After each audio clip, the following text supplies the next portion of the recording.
President Trump announcing Intel has agreed to give the U.S. government a 10% stake in the company. Joining us right now, talk about that and so much more. We're going to talk about Chair Powell and everything else. White House National Economic Council Director Kevin Hassett. Kevin, it is great to see you this morning. Thanks for coming on. Yeah, it's great to be here. So here's the question. Ronald Reagan famously said the 9 most terrifying words in the English language are, "I'm from the government and I'm here to help." Right? You remember that line, and it's Sure. a line that I think it's been line, used by Republicans for the last several decades, until maybe Friday. Can you explain the rationale behind taking this 10% stake? Right. Well, it's not really a taking, right? The bottom line is that because of the CHIPS Act, the U.S. government had decided to give a whole bunch of money to Intel. And the President Trump and Howard Lutnick, Secretary Lutnick, talked to Intel about the progress they were making in the hurdles that they had to hop over in order to get the money. And I don't think they're particularly happy with that progress. And so in the end, they worked out a deal where Intel is going to get the CHIPS money, but in exchange, we're going to get some equity. And equity is not voting, so there's not going to be government intrusion into the business of Intel. It's more like a down payment on a sovereign wealth fund, which many, many countries have. Kevin, though, is this the beginning of a larger effort by the U.S. government to take equity stakes in other industries that we subsidize or other companies in the AI and chip space that we subsidize? So a good example is AMD. Another example might be Taiwan Semiconductor. Right. Well, I think this is a very, very special circumstance because of the massive amount of CHIPS Act spending that was coming Intel's way. But the president has made it clear all the way back to the campaign that he thinks that in the end, it would be great if the U.S. could start to build up a sovereign wealth fund. And so I'm sure that at some point there'll be more transactions, if not in this industry, in other industries.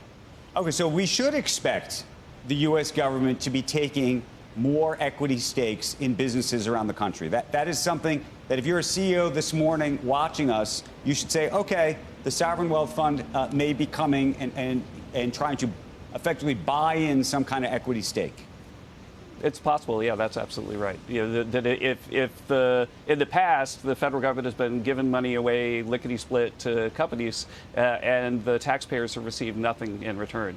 And so now what's happening with the Intel deal is the CHIPS Act money is going out as planned, but instead of it just going out and disappearing into the ether, the U.S. taxpayers are getting a little bit of equity. I can really not see how anyone would think that's a bad thing, unless you thought that the government was then going to go in and run the company. But these are going to be shares that don't have voting rights. The government's going to stay out of it.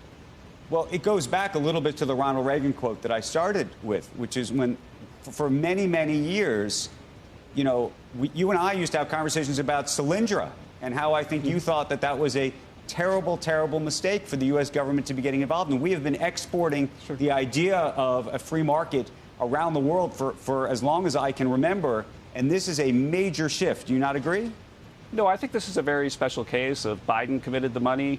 You know, President Trump and Howard Lutnick weren't very clear that they wanted to continue to let the money go out because the paths weren't being crossed, the hurdles weren't being crossed. And so I think it's a very special case. But again, the general principle that if the U.S. government is able to create a situation that benefits everybody, then it should benefit the taxpayers too.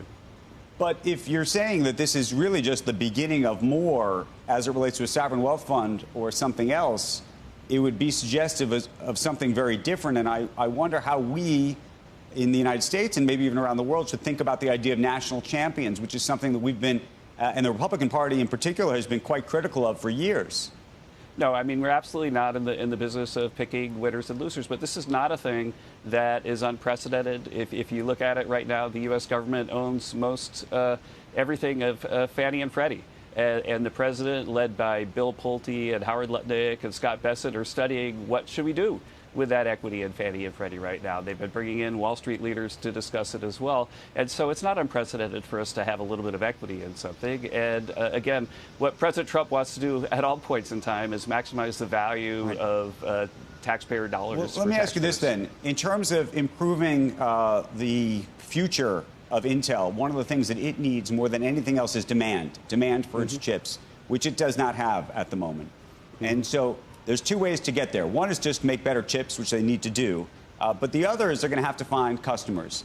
And the question is whether you believe that this administration is going to use its influence with other companies that would otherwise be the buyers of these chips to buy said chips. We had a period of time, remember, where Gina Raimondo in the Biden administration was trying to persuade Amazon and so many other companies to buy these chips unsuccessfully at the time, but criticized, if I remember, by Republicans for doing such a thing. So do you believe that someone from the administration is going to call up any of the tech companies and say, you know, you're building a data center, we'd love for you to use Intel chips? No, I don't expect that's what's going to happen. I think what is going to happen is with the cash inflow that they've gotten, in addition to some money from outside private funders, Intel's going to get its act together and once again become the leader in chip space. Can I ask one related question? Because I wonder if you think there's a historical sort of rewrite of history. Some people have suggested that the Biden administration should have taken equity the first time around when the CHIPS Act was first put in place. And the reason I'm curious about that is because I think at the time it was clearly to incentivize chip companies to come to the United States, do business, build fabs, and that fabs at the time were considered uneconomical, meaning companies didn't want to do this unless they could be subsidized. Now, maybe you could argue that given the tariff regime that's been put in place, it's changed the economics of what the playing field looks like today. But at the time, I think it would have been very difficult to go to these companies and say, I'm going to give you cash, you're going to give me equity, because I think they would have said to you, then please don't give me the cash. Am I wrong? Well, again, if you're a company that's losing money, the equity doesn't have much, if any, value. And the bottom line is that President Trump is building an America First agenda that includes, as you say, tariffs, which will make it so that people are much more incented to bring their production onshore. And so 100%, we expect that companies like Intel that are onshoring production are going to become increasingly profitable because of the president's trade policy.